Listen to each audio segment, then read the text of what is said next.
Good morning, Pura Vida. Welcome to this week's Dharma Talk. And thank you for joining us here at beautiful Bali Rica on a drizzly, lovely rainforest morning. Today, Mark Daniel is going to give the talk, and he's going to give us the opening meditation to go with it. If there are people here who do not know Mark, are there any people here who don't know him, Mark? All right. He's a very special fellow, big member of this group. Mark has the great honor of being the fire keeper for 3 native tribes in Canada. This is an honorary position and a very important one. And he does vision quests and all kinds of spiritual guidance. And today he's going to talk, I think, about many paths, one Dharma, which is something I've been thinking about for a long time. And he is eminently qualified to talk about indigenous tribes and their beliefs for that. So, with that, welcome again. And Mark, take it away. Thanks. So, welcome everyone. I'm going to adapt what Ruthie just said a little bit, which is always fun. And that is, we are going to be talking about one Dharma, many paths. I had a feeling that we would do this over a couple of talks. And so what I'd like to do today is I'd like to introduce everybody to a consideration. And this will lead into the one path or one Dharma, many paths. And it showed up last week.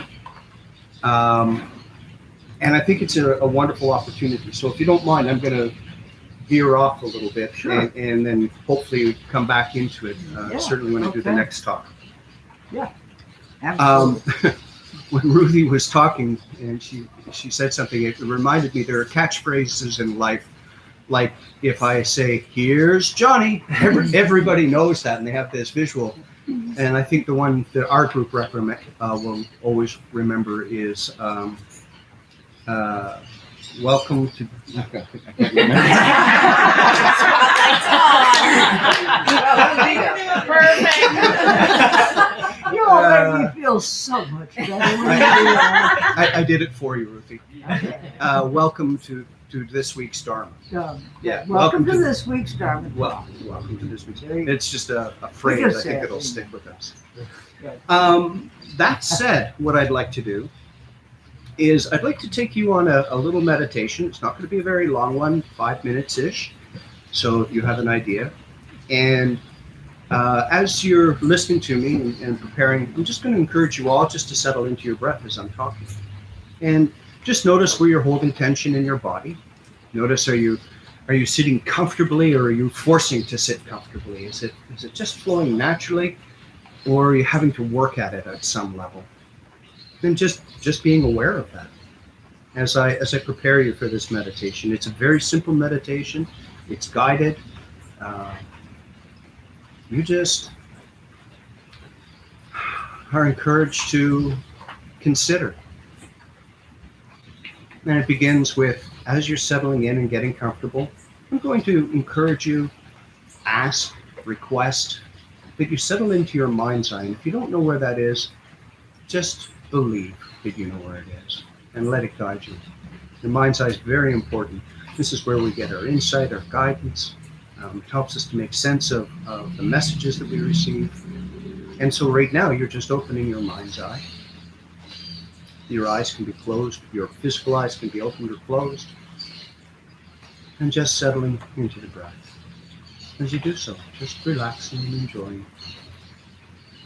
And settling into the breath. The mind's eye opening even further. In your mind's eye, you begin to notice that everything is almost this gray color. It has these shades of darkness to it, but it also has shades of light. And, well, technically not shades of light, but anyway. Noticing just how they it's almost like a smoke or like a cloud. It's just moving and flowing. It has no dimension, shape, or form. It's just flowing. And as you're looking at this swirling around you, just floating around you, in your mind's eye, I'm going to encourage you to be aware of the light shades and let the darks settle away. As you do so, in your mind's eye, things become even brighter, lighter, and more vibrant. And as it gets brighter, it starts to shift almost to a yellowish hue. And as it shifts to this yellowish hue, you find yourself sitting in sand. And as your focus moves from this hue to clarity, you notice you're sitting on a beach. And for those of us here in Costa Rica, it can be your favorite beach. For those at home, it can be a beach that you know of, or you've seen in a picture, or maybe even went to. And for now, you're just sitting on the beach. You feel the warm sun on your body, and because there's waves coming in, you know there's a breeze, and it's holding your body at a perfect temperature. You notice the sparkles of sunlight on the water. You see the waves coming in quite regularly. And you notice as the sun is shining, warming your body, lighting everything around you, that it's going through its phases, meaning that it seems to rise and it seems to set. Day passes and day comes and day goes. And you're still sitting comfortably on your sand, still feeling supported, loved, appreciated, honored, centered, and comfortable. And in these cycles, we start to notice that the water itself moves towards us in a high tide, and at a certain point it moves away from us in low tide, and it does this in a rhythmic pattern. The waves are coming in, sun going up and down, tide coming in and flowing out. In just a few moments, just observing that. Again, this is your imagination. Your mind's eye is capable of some incredible things. Just allowing your imagination to create that reality for you. Notice how comfortable you feel as you see this passage of time. You feel the warmth of the light and the cycles of the water. At some point, you notice that there's a trend, and the trend is that the beach seems to be shifting with seasons, and the beach doesn't look quite the same. It seems to change through tides or seasons or passage of time. As you observe this trend, I'm going to suggest that you'd like to do something about it. And you realize that what's happening is the tide itself is creating the problem. And so you realize that if you can go actually into the water and hold your hands, you could hold back the tide from coming in. You could stop the waves from coming in. And so you get up and you move and you sit in the water and you hold your hands out and the waves come in and the tide comes in and it just swirls around you. It's just going to continue doing what it's always done, whether you're involved in the process or not. And so now, I'm encouraging just to feel these waves coming in, tide out, water swirling through your fingers, over your legs, over your midriff. You're sitting there in your perfect, comfortable state, sun rising, sun falling, waves coming in, light breeze holding you at the perfect temperature.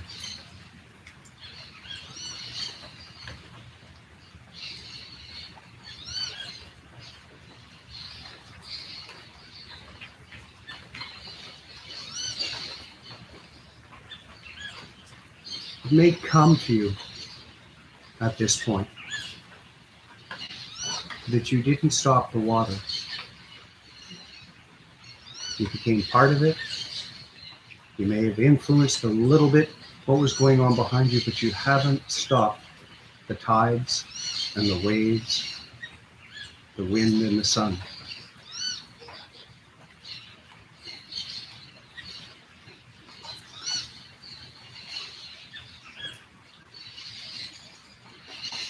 You step out of the water, you move back to the beach. Sitting on the sand, you feel the warmth of the sand on your legs.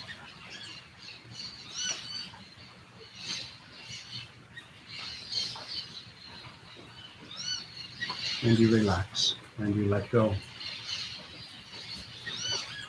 You're letting go because you realize that you are the observer. You're just noticing what is occurring around you.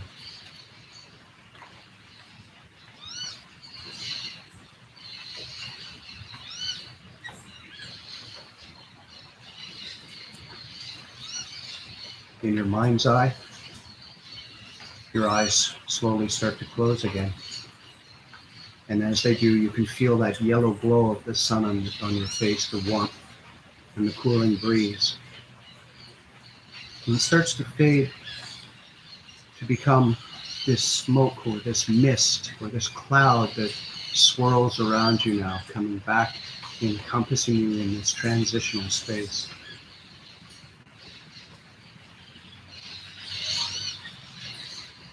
And as you come back out of that transitional space, you start to hear the song of the birds around us. You hear the light rain on the leaves. Maybe you can even make out the waxy leaves where when the rain touches it, it makes a little tapping or slapping sound. The rain on the roof. You feel the breeze of the pavilion, moving through the pavilion. And you find yourself here, sitting in this place, with a memory of something different, of a possibility. And the possibility is that of being the observer. Neither being influenced nor influencing that which is around you, just observing.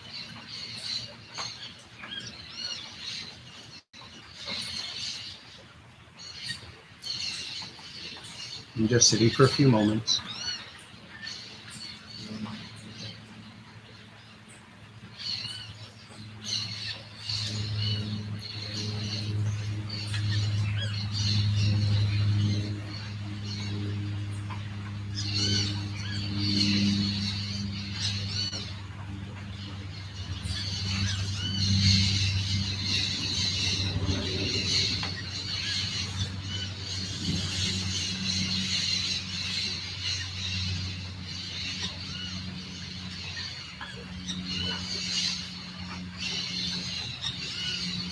And you can soften your eyes as you open them, gently coming back to the space. And when ready, we can do the dinging, welcoming everybody back.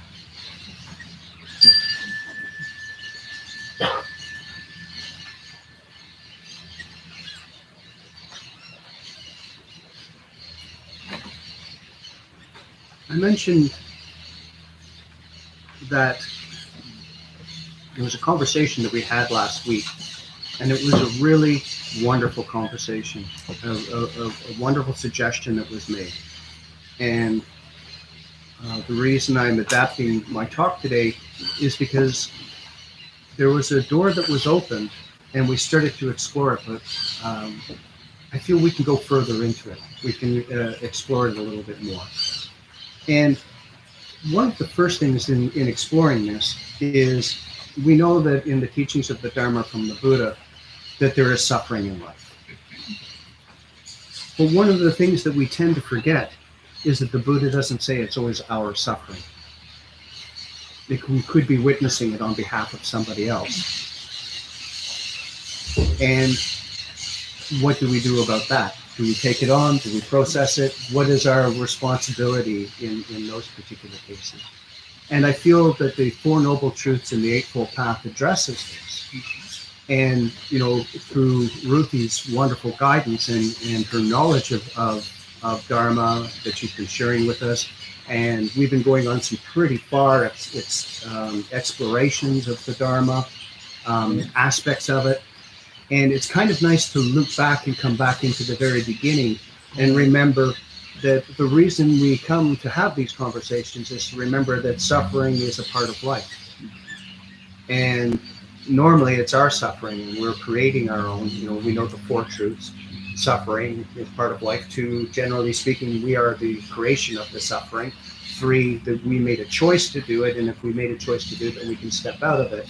And number four is once we step out of it, the Eightfold Path supports us in being able to move away from these uncomfortable situations.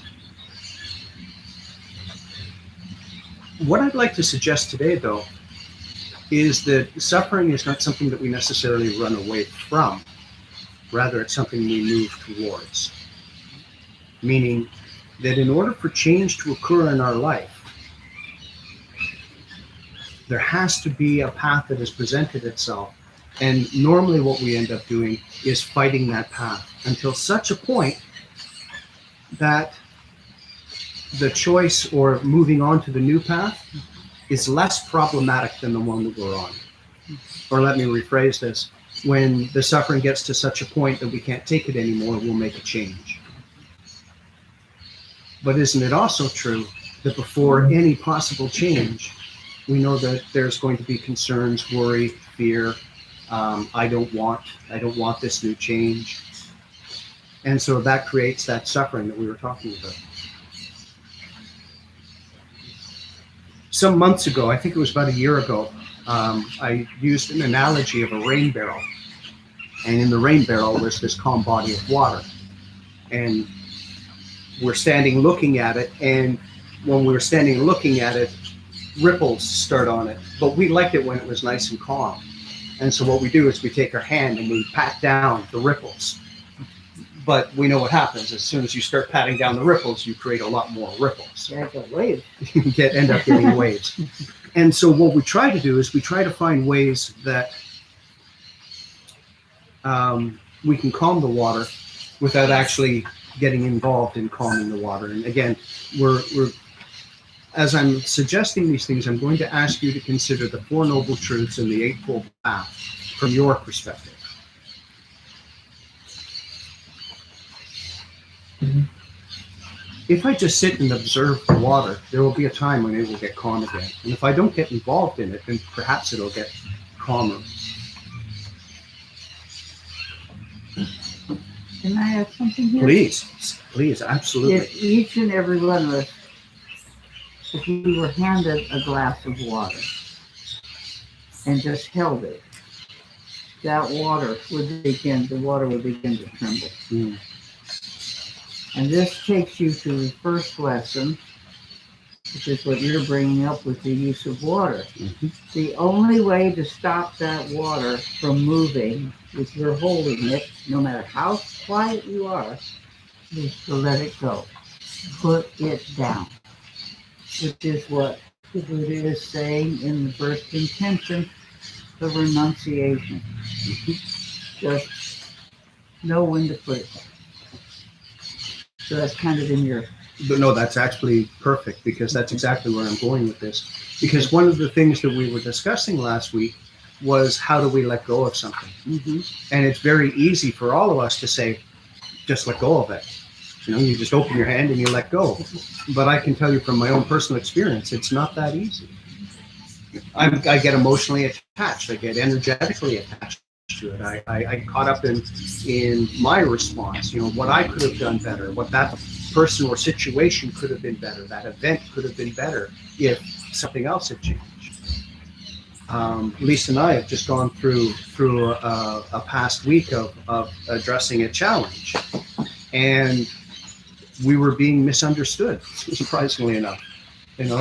People were like, that's strange. And then when the truth came out, they were like, no, actually, they remained the same. They stayed true to themselves. Mm-hmm.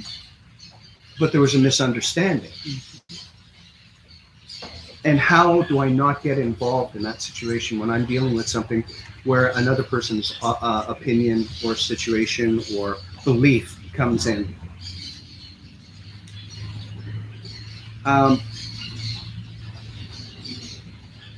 Ruthie is always very kind to mention about my experience with Canadian First Nation, American Natives in the States. And I'd like to share a little bit about that, just to help to understand what my role and what my experience has been. They have been in my life the entire time. Everywhere I went, First Nations people were always coming up to me. They were always talking to me. There would be a large group of people, they would talk to me. When we would do something, they would invite me in. They might not invite other people. And that went on for many decades until I finally sat down in meditation and said, I'm missing an opportunity. And I learned the protocol. And I said, how do I get involved in this? And they said, you show up. Just show up. The rest you can figure out. You must be present to win. Exactly. Yes, right. Actually, so this guy goes into a church and he goes up to Mother Mary and he says, Mother Mary, I'm here because I'd really like to win the lottery. The money's not for me, but it's really, really important. It's for my community. We need this money to do these things, and really, it would be great. And then he goes, next week he comes in, he goes, Mother Mary, I'm sorry, maybe you misunderstood me. Money's not for me, it's for my community. I'm doing this for my community. Please, if you could just let me win the lottery so I could. Third week he comes in, he says, what am I doing wrong? I mean, I'm asking nicely. I'm doing what, and all of a sudden the statue of Mother Mary comes in and comes alive and says, child, you have to help me. Buy a ticket. Yeah, that was good. I don't know how they're on the same frame all the time. It works. Good. We didn't pre-prepare that. That was accidental. Yeah, it works. Great mind. That's it. That's it. So my experience with First Nation communities was that I showed up. I realized that there was something around, and they were inviting me in, even though they don't come up and say, you're amazing and we'd like to have you part of us. It's not the way it works. They just sit there, and if you sit down with them, they start to include you in things. It's just like, hey, and including things might be washing their dishes for them, collecting their firewood for them, cutting the firewood. It's like, I'm glad you're here. Can you move that truck for me? It's like, no, I want to learn the deeper meanings of things. And they're like, yeah, I understand, but that truck needs moving. Wax on, wax off. Wax on, wax off. Yeah. Inspector Clouseau, that's not my dog. This is your dog fight. Yeah. I guess what I'm driving at here is that I showed up. And I showed up with the lesser me than the greater me. And I sat quietly and I listened to their teachings, and I listened to their teachings long enough that I began to know their teachings. And because I knew their teachings, that gave me a basis by which they could share further and deeper teachings. Hey, you already know about this, and you know about this. We'd like to share how these two come together and share a deeper, more profound teaching. And it's like, wow, that's really impressive. And I think this is what's happening with the Dharma as well, is that if you show up for Dharma, you show up not because you're great or not because you're wounded. Rather, you're showing up because you believe that there is this new path that is presenting itself. And here you have this suffering, this discord, this discomfort. And you're seeing a path that is opening up ahead of you, and you have nothing to do but make a choice. I choose to shift and make a choice and walk in this direction. In native terms, it's called the Red Road. The Red Road, or the Red Path, or Rojo Camino. Sí, gracias. Is that who the young people were that were here a couple months ago, and they're part of a Red Road group? Yep. From Europe? No. Yes. One was Well, they're from Europe, Europe, but the Red Roads is here, but yeah. I mean they had joined from over there with the indigenous. Well, Red Road is now all over the world. Oh well, I didn't know that. Yeah. The reason is because the Red Road, it doesn't say that you need to come with anything. It means that you have to show up. It was a very international group of young people, and they were so alive. Yeah, very much. Very good. Yes, okay. Thanks. Yeah. So the red road basically says, maybe you want to give up mind-altering substances. Maybe you want to let go of your emotions controlling your life. Maybe you would like to make other decisions than the one that you're making. Maybe you'd like to let go of things. And if you'd like to let go of things, how would you like to do that? And I feel one of the reasons that Ruthie and I have these ongoing conversations and similar conversations is because of the teachings that I receive, not just from that I've been blessed to receive from my I'm going to just call it my community, but also that I've learned through other teachings, through the Tree of Life, through Judaism, through Christianity, through Islam, because I am a searcher of spiritual truths. That is what I do. And I devoted my entire life to it. There are many jobs that I could have taken where I could have made fantastic amounts of money. Like I turned down a job at 23 that paid, in today's terms, about $300,000 with bonuses, plus bonuses, to make $600 a month in India. It's the path that I walk and I take. Spiritual is extremely important to me. It helps me to make sense of everything that is around. And I'm sure Lisa can attest that I devote many hours a day to my studies. Why is that important? Because it helps to understand where I'm coming from with what I'm about to say. Because from my perspective, I'm saying that I'm observing the Dharma as it relates to all my other spiritual experiences, which is why Ruthie and I had the conversation about one Dharma, many paths. What does it exactly mean, and how do they interrelate? How do they correlate, and where are they interconnected? And what is each one of us, our responsibility to understand, express, or ingest, or however it is that we do it, the Dharma. And one of the first things that we have to do, doesn't matter if you're on the red road or you're in the Dharma, is you have to learn to let go. You have to take yourself out of a situation, sit calmly on that beach, because you're not going to change anything. You might make small, significant changes in the water, but you're not going to change what's going to happen to the beach. You're not going to change the rising or the setting of the sun or the tides. But as the observer, you grow exponentially.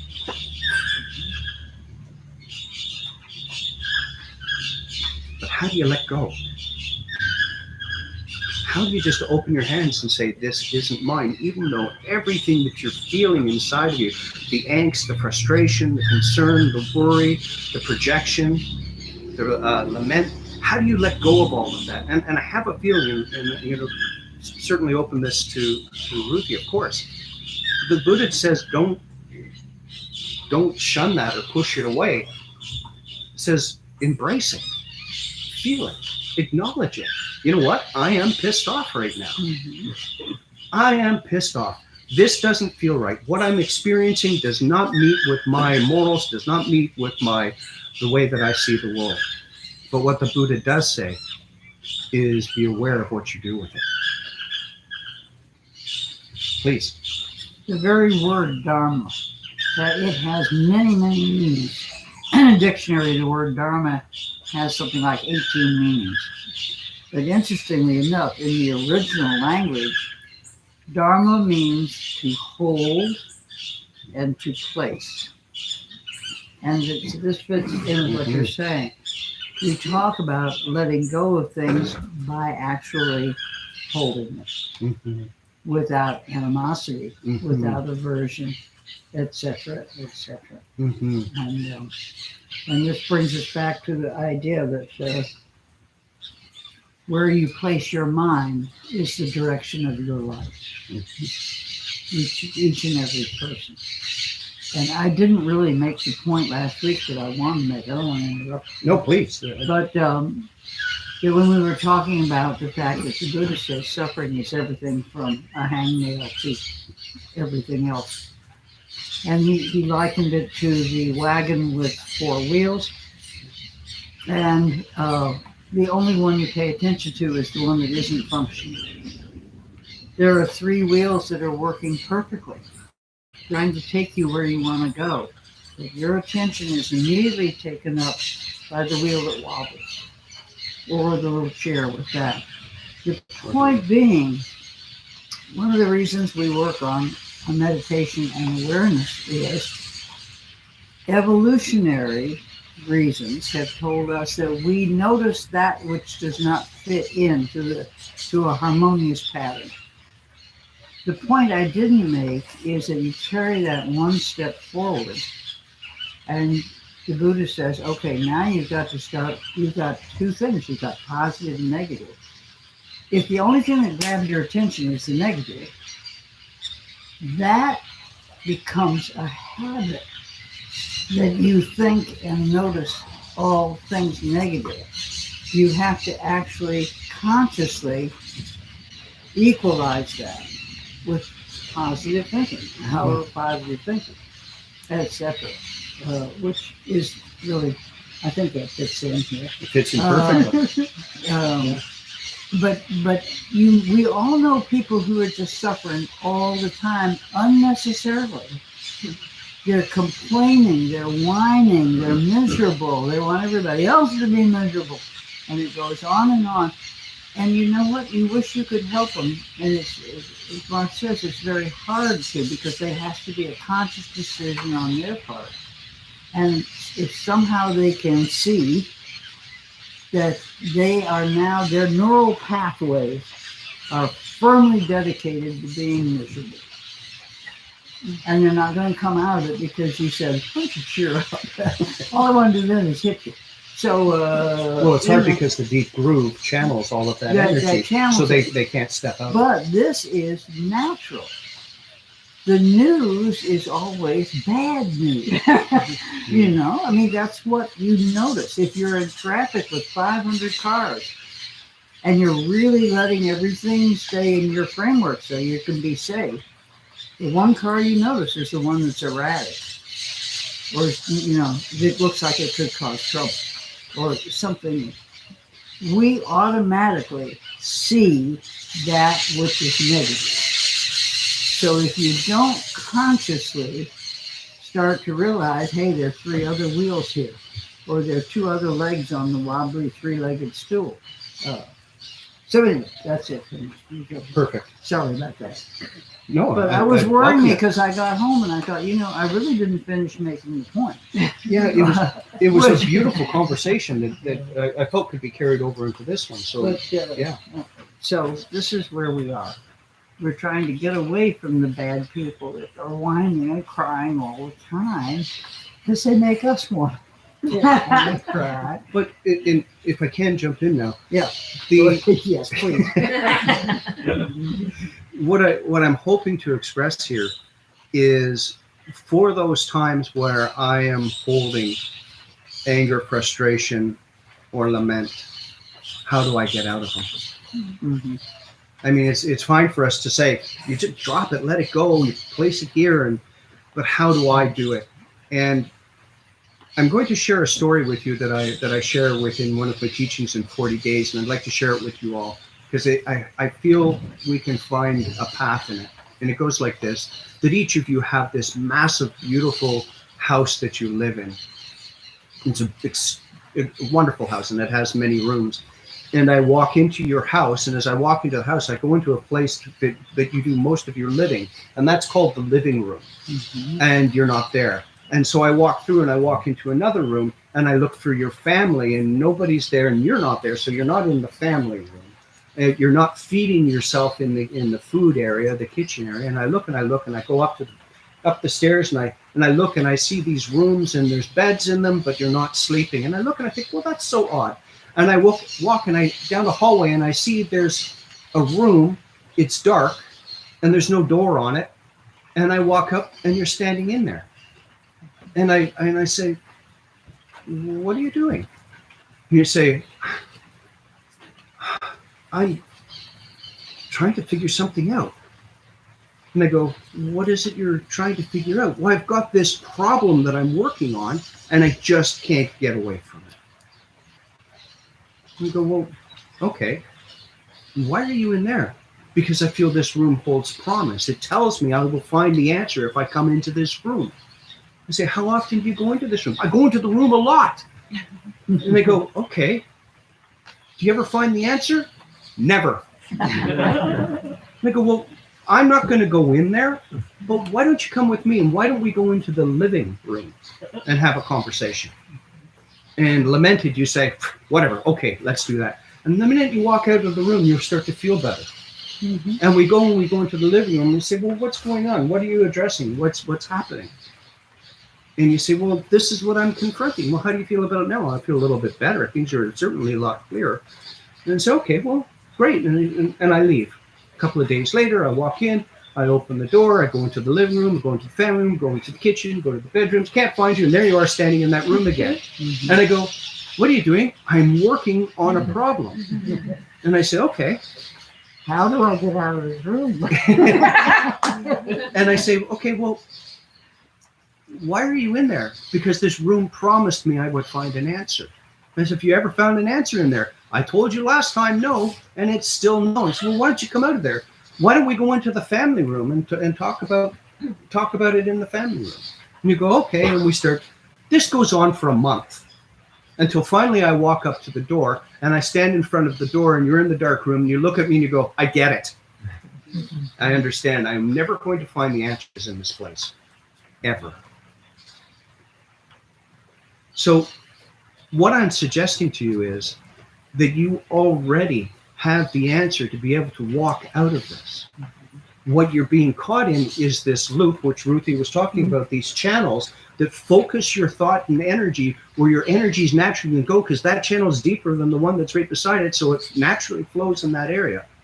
And it leads you right back into that room that promises everything and supplies nothing. But what ends up happening is you end up seeing it so many times, you observe it so many times, that the path itself becomes so obvious. And as I said at the very beginning, we find ourselves in a situation where the suffering, the need of that change is relief from the suffering that we're experiencing in our life. It's greater than the need of change. I'll phrase that another way. Because I see there's another opportunity, I may not take that opportunity because it would change my life to be able to do this new path. You know, what would people think of me? What would I feel? You know, how does this work? But at some point it gets so much, or you're caught so much in this discomfort that it looks like a path of relief. And you just naturally flow into it. And you end up taking it. And what do you learn when you do this? There's suffering in life. It's just going to happen. That we are usually the cause of our own suffering, because we won't let go of something because we didn't know how to let go of something, but now we see that there's an opportunity to let go of something. 3, that we made a choice. We made a choice to go into that room consistently, or to take that path that was not supplying or supporting us in any way. Mm-hmm. And because we did that, we're making a choice to take a new direction. What is that new direction? Well, anything other than this, quite honestly, because I know this hasn't worked. I've spent decades on this trying to prove this would work, and I know it doesn't. So now I'm going to try this, not because I believe it's got this exalted ending, but because I've done enough research to know that it's better than this is.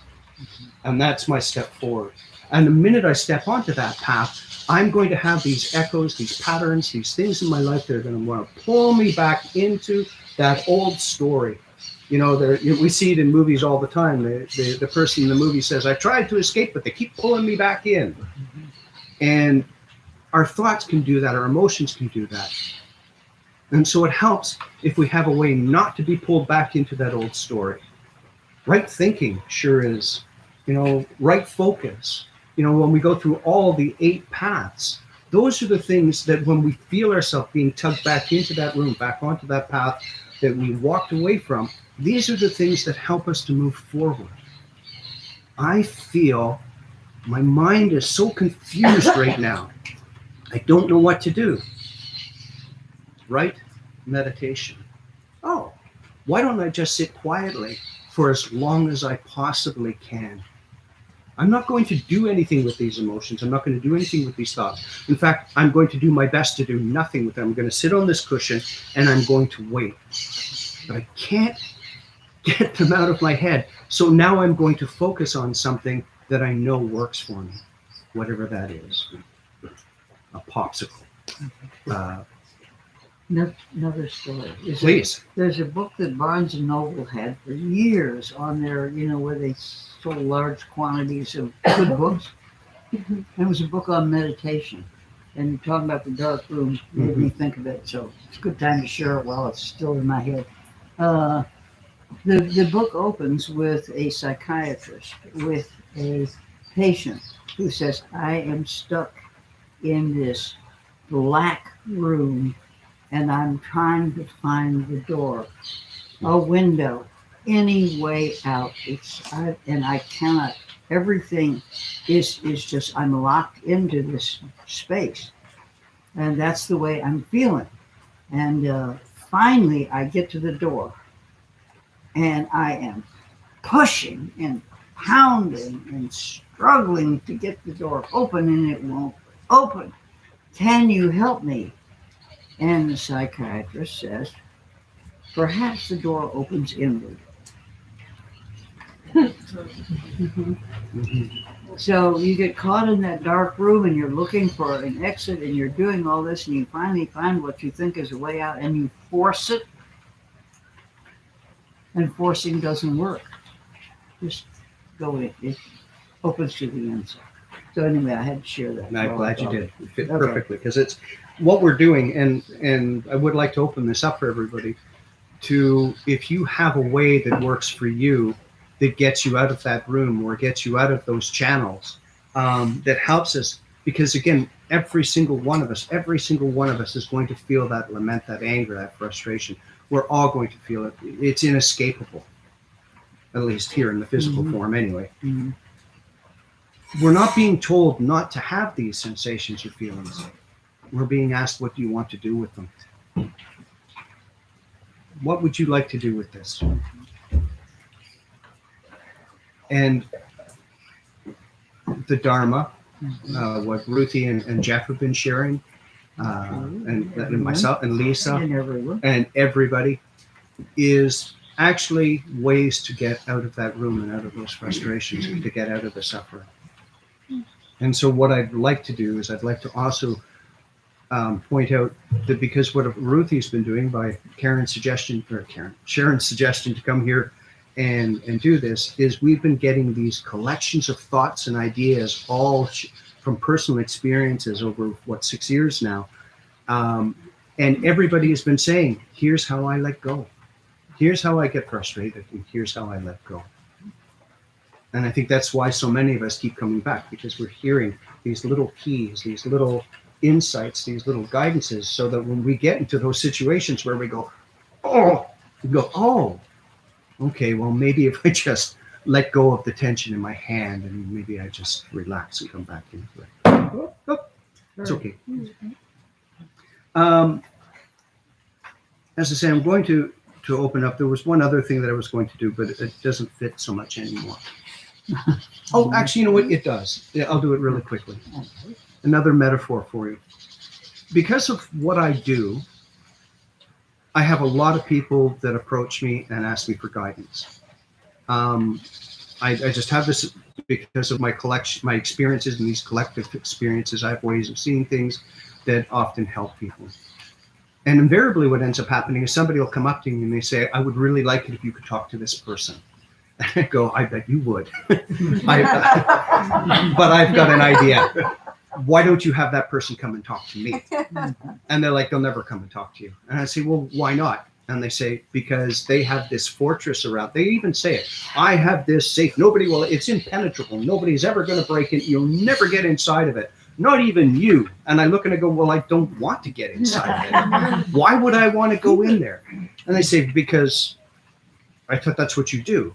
And I say, yeah, but from my perspective, I'm looking at a fortress and there's all of these archers, there's catapults, there's a moat, there's a drawbridge, and over the drawbridge is boiling oil, and you're standing inside the fortress. Why would I want to? Yeah, come in. I dare you. And it's like, why would I want to enter that? What fool would go in there?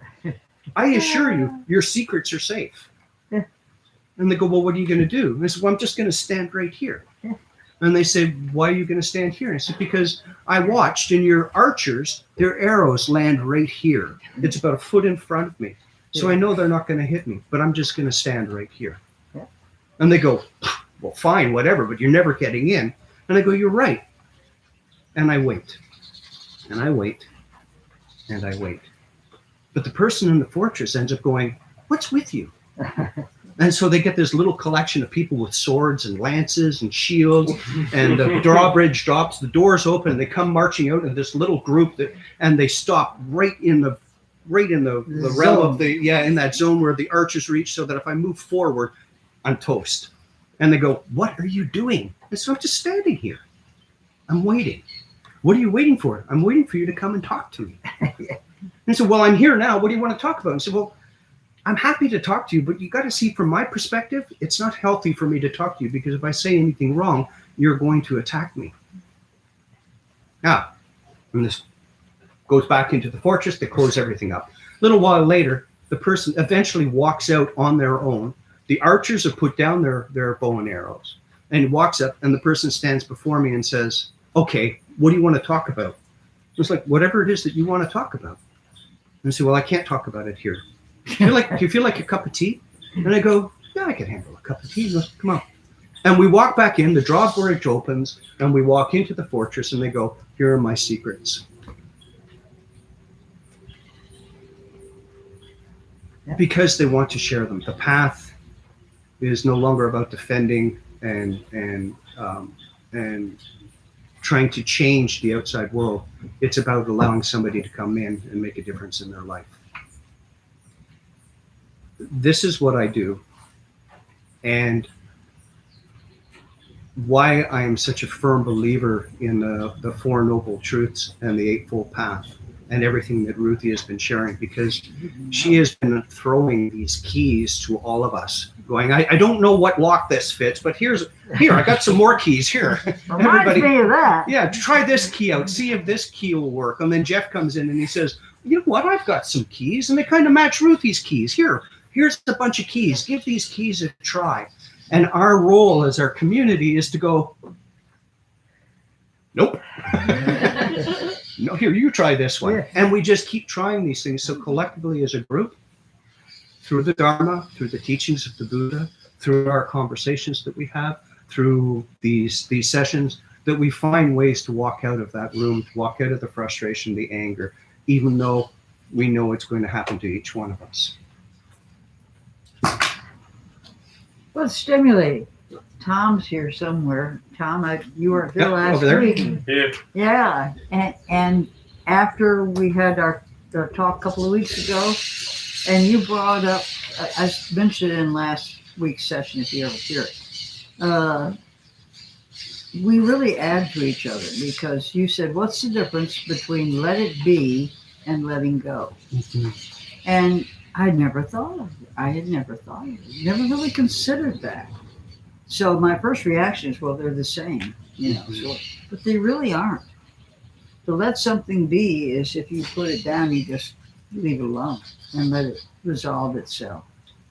To let go is more of an action verb. You're really releasing. To let it be is a form of letting go by letting it be first, and then let it do itself.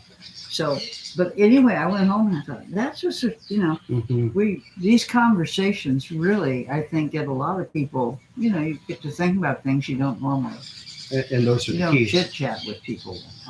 Yeah. So how do we get out of those frustrating moments? And we know by sitting on the beach, we're not going to change the waves that are coming in. And certainly when we look at the rain barrel, we know, and as Ruthie says, that she learned from, it was the Dalai Lama or Desmond Tutu, I don't remember which. Yeah. Just don't add to it. Don't add to suffering. Which That's means what you that do we about take it. ourselves out of these situations and we sit down, we feel it. You know what? I am pissed right now. I'm annoyed. This is too much for me. You can go into a sweat lodge and pour your sweat out, and they're not for the faint of heart. When you go into these things, you go into them knowing that you're going to confront things. You can't run away. You can, but in order to resolve them, you go back in and you just keep doing these things over and over again until you finally make a peace with it. And with that peace, you end up going, I let it go now. It doesn't own me. It might trigger me, but it doesn't own me anymore. Letting go is about noticing the number of times you tried to do something a certain way that isn't working and going, maybe this one works, and trying that one. That's how you let go. That's how you set yourself free of these ongoing patterns. Before we've got, I think maybe about 10 minutes or so before meta, but I would like to open it up and just to, I'll share later, but I'd like to open it up. If you have something that you found that works for you, something that in your path, maybe through your spirituality, through a conversation that works for you, and you'd like to share it, Lisa, and speak up so that. Yeah. Well, as you were saying, we were just dealing with something, and what I tried to do and everything, and was doing with this is a fewfold. One is recognize that whatever I'm confronting is mirroring something within me. And something in my Mirroring something in me. There's something within myself that I Yeah. could be looking at that reflects that. So it's always an opportunity for self-realization, self-reflection. Also choosing to step out of my emotions and look at the other person's point of view and see how is it that they're coming up with their way, and then finding compassion to understanding. I can see why they are feeling that. I don't necessarily agree with it, but here it is. And also, I mean, I've been working on like standing up for myself and not just being a doormat. I'm doing pretty good at that. I assure you she is. Yeah. And then I've been doing, I mean, it's like a deeper Ho'oponopono Hawaiian shamanism practice, but it's essentially forgiveness practice of, owning the feelings, expressing the feel, like in this sort of inner vision, expressing the feelings to that person, not denying the conflict, but just identifying it, having those different perspectives, and then this forgiveness practice, forgiveness for them, forgiveness for me, forgiveness for everything, accepting what is. Forgiveness is the ultimate letting go. Yeah, and then just, I mean, energetically cutting the cords that have shown up. But so really releasing all the stuff around it and just finding some kind of peaceful center and for myself, so that inside I've let go of that angst and I can just be like, I trust that things are going to unfold as they need to unfold, that I'll learn what I need to learn, and I will be fine no matter what. And then invariably everything else shifts. The people come around or something happens and things work out. Maybe not exactly, but I'm okay with it. So it's always about that coming into my acceptance of what is, and letting it just unfold. Absolutely. That's a big lesson to learn. Yeah. I mean, that's taken a few years to develop that, but it works. Probably everyone here is totally 100% understanding what you're saying. Okay. Because it's something I think all of us, sometimes in little ways, sometimes in very big ways. Anyone else? Yeah, Brad. Yeah, going back and referencing anybody who's just starting out and is in that deep groove or in that room. I'm not actually that far removed from that. So I feel like It's always there. Yeah. It's always sure. But I was very much in that room. Don't go in the cellar. You know, even as recently as maybe a year ago or so. Yeah. And the trick that I use, just like anything else, so you're in this deep groove. And you're trying to look at your whole life and say, I need to make this big change, and it's overwhelming. and there's a lot of resistance to that overwhelming feeling.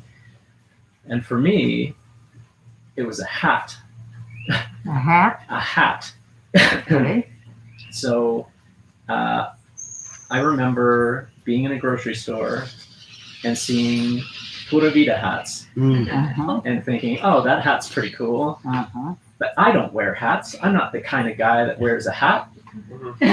And I went, maybe this is a good opportunity in a small and inconsequential way to change my idea of who I am. Was this here or in Costa Rica? It was Oh, sorry, here or in Canada? here. It was here. Okay. Yeah, it was Yeah, When you Pura came- Vida Yeah. would be here. Okay. Yeah. And so, when you are trying to figure out, you're in that room and you're saying, I've got this problem and I don't have this solution, but you're looking at the big problem. Sometimes it's helpful to, when you need to lift 150 pounds, maybe start with 5. Mm-hmm. This is small and inconsequential. I'm just going to put on a hat. And then when nobody cares that I'm wearing a hat and I don't care that I'm wearing a hat, try the next thing. Mhm. Lift up 10 pounds. Mhm. And eventually you have the energy, the strength, and the proof, the evidence showing do that it. you're going to be fine. Yep. All of a sudden you have what you need to get out of that groove or get out of that room. A man who dedicated a good portion of the teachings into building fires and really worked with me on being a firekeeper, long lineage, has a story that he went to a Sundance, and in the Sundance, the Wendigo Con are very powerful spirits, and they go by another name that is eluding me right now, which is totally what they're about. But they're incredibly powerful spirits, and what they do is they swoop in, and when they swoop in, anything that you've left unattended or that you haven't, sort of made sacred and maintained, they pick up and they throw out into the middle of the Sundance. Wow. And so these spirits walk in and they're throwing everything all over the place, and everybody's role in that particular part is not to react. And not to react. not to react. And this man that I'm talking about, Stefan got himself a beautiful, he spent $600 on this beautiful hat. It was it's a cowboy hat. And he was so proud of it. He bought it on the Friday. The Sundance started on the Saturday, and the Wendigo Con came in on the Sunday and started moving around. And his hat, he saw it flip up into the air, and he saw it go around, and he went, but he's not going to react. And this was his first time being at a Sundance. And then at the end of the Sundance, he went up to the lead grandmother and said, so how do we get our hat back? Like, where's my hat? She goes, it's gone. He goes, what do you mean it's gone? Like, where is it? It's gone. You didn't look after it, and it's gone. It doesn't come back now. He's like, well, where was that in the brochure? And the point is about letting go. It's about if we talk about the Eightfold Path. The Eightfold Path is giving us the tools that we can maintain a state of equanimity. Mhm. No? That's it. Equanimity is the name of the game. And they also, the way we establish that equanimity is by developing a spiritual path, a spiritual pattern. I'm kind of confused by your story. Yeah, me too. Awesome. Yeah, everybody, yeah. Well, because you were supposed to let the winds come in and take whatever. No. No? Oh, then No. I didn't understand it because Yeah. I thought he was just following the instructions he was given to begin with. That they can. The first So rule. what is the The first rule is look after your sacred things. Look after the things that are important to you. Okay. Keep them close by. Okay. Maintain them. You keep your knives sharp. You keep your axe So then, sharp. what's this about the wind? The wind is Yeah. malevolent then? It comes across as a malevolent wind, but Mischievous. what's that? Mischievous. It's mischievous, really. Mischievous. Yeah, and what it does is it shows us where we're not paying attention. If you don't pay attention, if you're you're not not paying atten- mindful, Yeah. they're going to get your hat. All of my bowls were there, Oh, that's and good stuff. and I was standing in the middle of the bowl when they came through, and I was standing in the center and not reacting, and I had one of my sacred bundles on, and they walked through and they went to grab one of them, and they looked up at me, and I looked them right at the eyes like, if you touch it, I'm going to break you. And the person, the wind went, and they moved away, and I realized that I failed. They didn't touch my sacred things. Because that's a good question. What's the parallel between the hat and the hat? Uh-huh.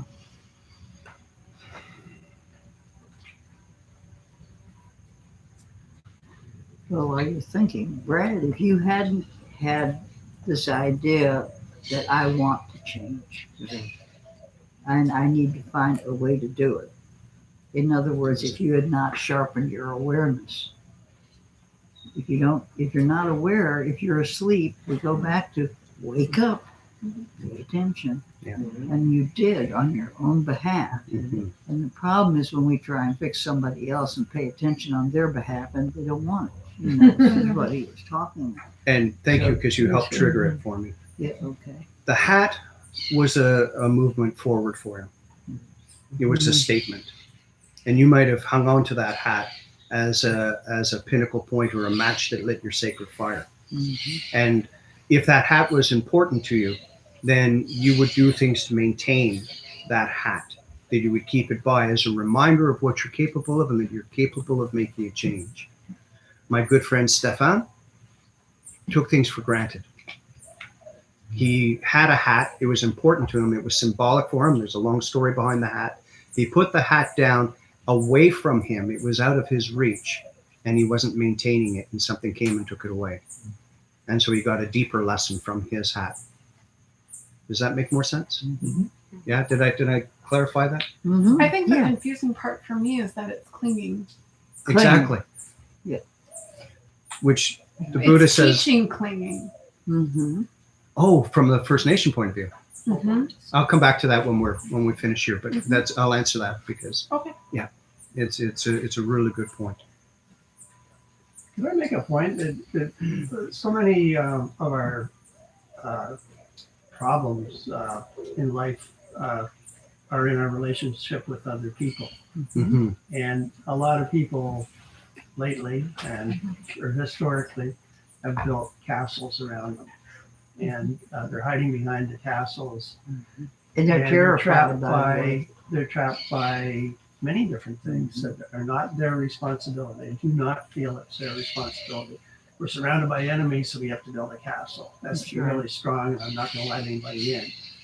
Or that I really can't do anything to change anything, so I'm just going to stay in my castle and not engage with anybody. Mm-hmm. Or I may be ill, but and maybe I go to a doctor and they're missing something, or I get the prescription and I read the side effects. And Yeah, I don't that'll want to take scare it you. because I might get a side effect, Mhm. and so they're stuck in neutral and they don't want anybody in. Mhm. How do you reach some person like that you really care about?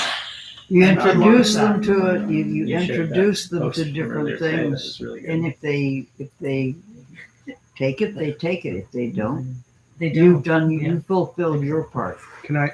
You said come to a meeting and meet a bunch of crazy people, but talk about this kind of stuff. But it's more than just standing there outside the castle and waiting for them to come to you, because they may never. No. they So may I'd never like come. to weave Yeah. 4 stories into the answer. Yeah. One is Canadians. Uh-huh. Okay, the 4 stories that I've already used. One, as Canadians, we know that the Courrier de Bois, they came in and they ran through Quebec and Ontario and they collected all the pelts and they became part of Indian culture, native culture. But at some point, people started showing up and they wanted to make a claim on the land. And the people that were living there were going, but this is my house. And they said, yeah, no, we're going to live here too. They're like, well, no, that's not the way we do things here. And an animosity started. And so what they did is they cut down a whole pile of trees. They stuck those trees on the ground. They sharpened the tops and they called it a fort. And they hid inside of their fort and they defended their viewpoints. Mhm. But if I can, what I suggested from the very beginning about my relationship with the First Nations was I walked into their community and I sat down and I waited for them to tell me to do something. And they welcomed me. They said, come in. And I sat down. When they passed around the pipe, I took the pipe and I was like, you take the pipe and it's like, I don't know what to do with the pipe. And someone looks at you and they kind of nod and you pass it over to somebody else. And then someone comes up to you and says, when we pass the pipe, you always hold the bowl in your left hand and the stem in your right hand. And you pass it that way. That way the two don't come apart. Oh, thank you. And so, and when we breathe in, we don't inhale the smoke, we hold it in our mouth. And the reason for the smoke is this. Oh, thank you. And little by little by little, they started teaching me. So now wherever I go, whenever a pipe is lit, I know the protocol. I don't know their protocols, but I know the protocols. And when I smoke the pipe, somebody looks and says, he knows. If we can get to people before they start building forts, that's how you do it. We welcome into our communities. Once they've built the fort, they have to see that they're creating their own suffering. They have walled themselves in. They've created this part where they are now detached from everybody else. And at some point, they're going to get hungry. They're going to get spiritually curious. They're going to need something, more water or something, and they're going to come out. And if there's no animosity or frustration, that equanimity that we keep talking about, if they come and everybody's just sitting there and they walk out and they're like, what are you doing? Nothing. We're about to smoke a pipe. Do you want to join us? We're eating caribou, or we have sun-dried salmon. Would you like some? And the person says, then what am I fighting against? Why do I have my fort? Why do I have these walls? Mark, what Yeah. I'm struggling with is the oversimplicity of what you're saying. In that, Mm-hmm. that Speak fort's up, up honey. there. We're talking about the They can hear you. oversimplicity of things. The fort is built. Yep. And if you can afford, I mean, money afford, but if Mm. you can afford to do what you're talking about, that's great. And be patient and wait for that. But if you're in a situation where you have to continually interact with that person, Mhm. whether it be family or Mother. whether it be neighbors or whatever, and there's no way to avoid it I'll- without totally changing your own life. So you start being affected by their fort, and it's like, wow, how do you just be patient I have a and question for you. wait? Go ahead. No. Oh, I He said thought- I had a question for you. Okay, Yeah. I know, but you're going. Sorry, unless when you sit next to Sandy. I'm sorry to jump in quickly, No, but I have a question for you. Surely. Why can't you afford to walk away from them? You can walk away, but then you're walking away from a relative. I'm not like, No. you know. But you have the situation, But- don't you? Can you change anybody else? Do you have the right No. to change? So you either learn to accept this person as they are, Mhm. and that is how you do it. You just say, this person is who they are, and I open my heart to them. Mhm. Remember Mother Solamente. Teresa? Last 2 times, Yeah. love them anyway. Oh, I do. You don't, but I mean, you do. So you love them, but you can't help. You can only help someone when they are ready for it, and all you can do is try and be aware But of the then time. I'm suffering because I love them so much. But and see, I that's- can't, what- I that's can't what cut off you can What are you change that. what are you suffering from? not being able to help them. Yeah, well, Exactly. you can't help You can't yourself. change You them. can't change So them. And help once you yourself. accept that you can't change them, once you understand that in spiritual terms, we're not allowed to change anybody. Natural law, we're not allowed to change anybody. We can only change ourselves. And so in this particular case, the way that you remove yourself from the suffering and from that fortress that's there Mhm. is by saying, it's the fortress. This person is so scared that they need all of this to feel that that's how they can survive. I can love and appreciate. I have no desire to step into the range of their archers. But when there's so much emotion involved, how do you flip that switch to mentally I can do it, but emotionally when you really, really love someone and it's not like I need to be right. I'm real No, clear I about how understand. I'm It's very addressing painful. it. Yeah. But you're suffering. You need to talk to It's- somebody like Jeff. Actually, as a psychologist, he is constantly using the Dharma to help his clients in what he calls detached involvement. Mhm. How do you detach? That's a So good word. you Yeah. work Yeah, I don't wanna with change. you work with the situation. All of the almost all problems come from one of two things: relationships or health. Mhm. Yeah. Finances are in there too. Mhm. But you need a support system to help you to not react Mhm. to their negativity, Mhm. to be able to observe it, live with it, and step back away from it. Because you know that you just do the best you can do. And the only thing you can do is change your reaction. And it can be That's the only very, thing you can very do. painful Yeah. and very, very Because we difficult. teach people how to treat us, right? So if Well- we accept that they keep doing it, if we say, I Well- can't accept this anymore, then something has to change. Yeah. We are close to that, actually. We've Oh, gone over we're- time, so. We're over But we time. can continue the conversation more because now that it's open, I Well, feel we can. There's no one You saying that want it to do has to meta, stop. and then people who want to leave can leave, and Yeah. or the rest can sit and continue to Yeah. talk. But it's extremely painful to love someone who is self-destructive, and then you can't reach them. Yeah. You know, you want to help and you can't help. So that's that. All right. I guess our time is running low. Actually, we've gone over. Oh, have we got time for meta? We have time. We always have time. I am absolutely. We're going to come back. But I might lose a bit. You I'm might just lose feeling that. that might lose a bit touch if we do meta If you don't mind, right. we'll do the meta and then we'll come back. Okay, then anybody who needs to leave for whatever appointments or whatever can go because we're apparently running overtime. So I think so.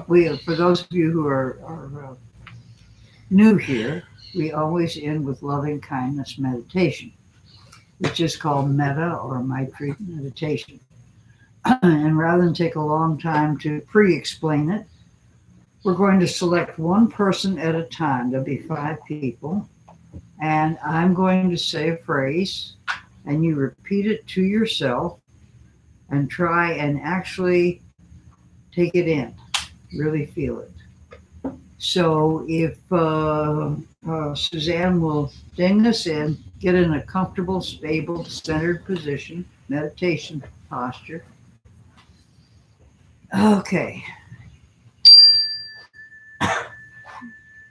First person you bring to mind is yourself. Always. Look in the mirror. See yourself.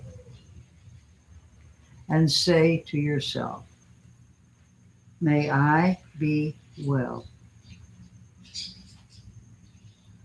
May no harm come to me. May I live with ease. That's equanimity. May I live with ease, calm and peaceful. May I be happy.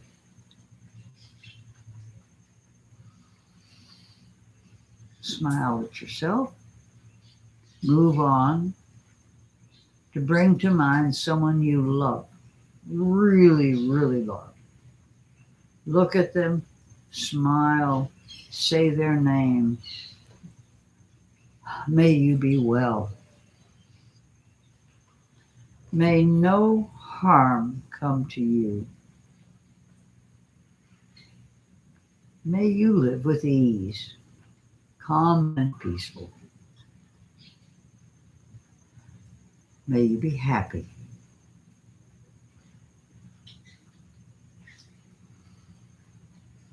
Smile again, blow them a kiss if you wish. And we move to our neutral person. This is someone, we may not even know their name, but there's someone we see, we're friends with, and you know, they wait on us, or they're neighbors that we've never really met, but we wave at them in passing. And we bring this person to mind, and if we don't know his or her name, we address them as friend. Dear friend, may you be well. May no harm come to you. May you live with ease, calm and peaceful. May you be happy.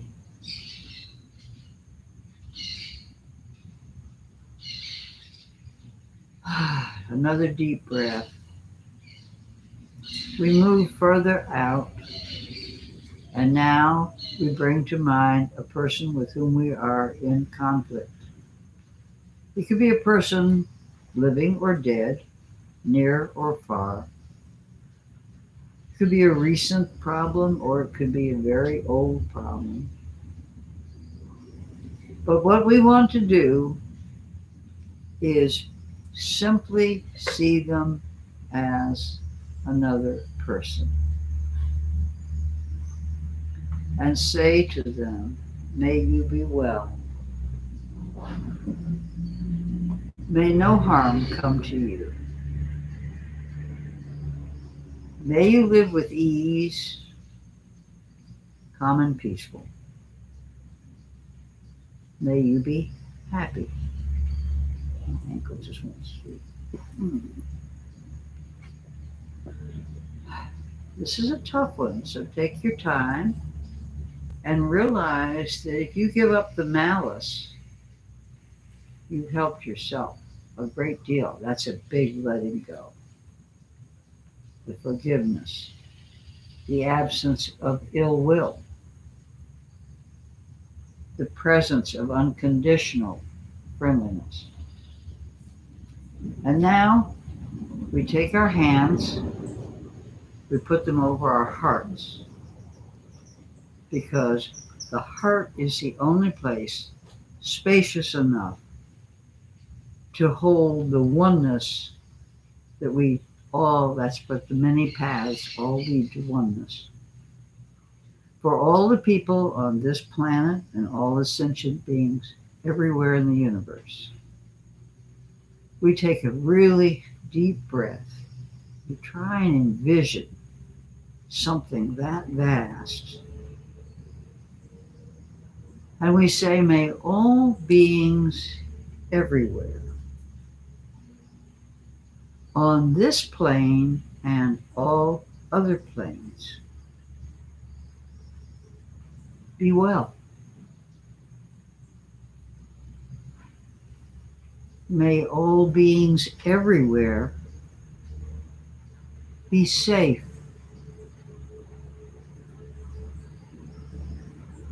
May all beings everywhere be free from suffering.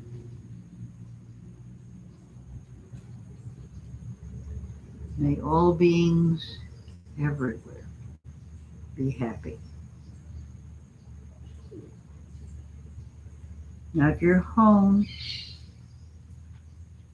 or somewhere other than right here, right now, you can sit with this and do nothing but feel it at a cellular level. How freeing it is to not have any animosity towards anyone, anywhere. And when you're ready, you release your hands from your heart. You put them down, and then as a group together, our benediction comes from the Unitarian Church, and it goes this way. Hands together now. We can say a little prayer. Go in peace.